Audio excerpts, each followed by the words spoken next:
अस्सलाम वालेकुम। आप देख रहे हैं के न्यूज़ एचडी। मैं हूं किरण खान। चलते हैं आज की अहम खबरों की तरफ। रुक करेंगे साहिवाल का। एक्सपो 2023 साहिवाल में इंटरनेशनल मेहमानों का सिलसिला जारी। एक्सपो 2023 का इनेकाद चेयरमैन ऑफ कॉमर्स साहिवाल की जानिब से किया गया, जिसमें मुख्तलिफ इंडस्ट्रीज ने अपनी प्रोडक्ट्स की नुमाइश की। फिलिपाइन की एम्बेसडर एक्सपो का दौरा किया। उन्होंने लोकल सामान की क्वालिटी को खूब सराहा। बादशाह फिलिपाइन के एम्बेसडर ने खादिम फूड इंडस्ट्री का भी दौरा किया, जिसमें उन्होंने साहिवाल के मारूफ ताजिर शहजाद अंजुम अंसारी और शहजाद अंजुम अंसारी से मुलाकात की। फिलिपाइन के एम्बेसडर ने मजीद कहा कि पाकिस्तान इंडस्ट्री बहुत मजबूत और अच्छे प्रोडक्ट्स बना रही है, जिसको आलमी मंडी तक बेहतर रसाई की जरूरियात है।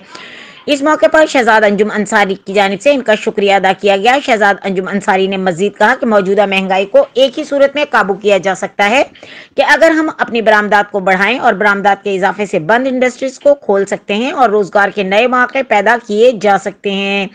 एक्सपो के इनेकाद पर उन्होंने चैम्बर ऑफ कॉमर्स साहिवाल का शुक्रिया भी अदा किया और कहा कि ऐसे प्लेटफॉर्म्स का इनेकाद पाकिस्तान में ज्यादा से ज्यादा होना चाहिए, जिससे इंडस्ट्रीज का पहिया चले और पाकिस्तान तरक्की की राह पर गामजन हो।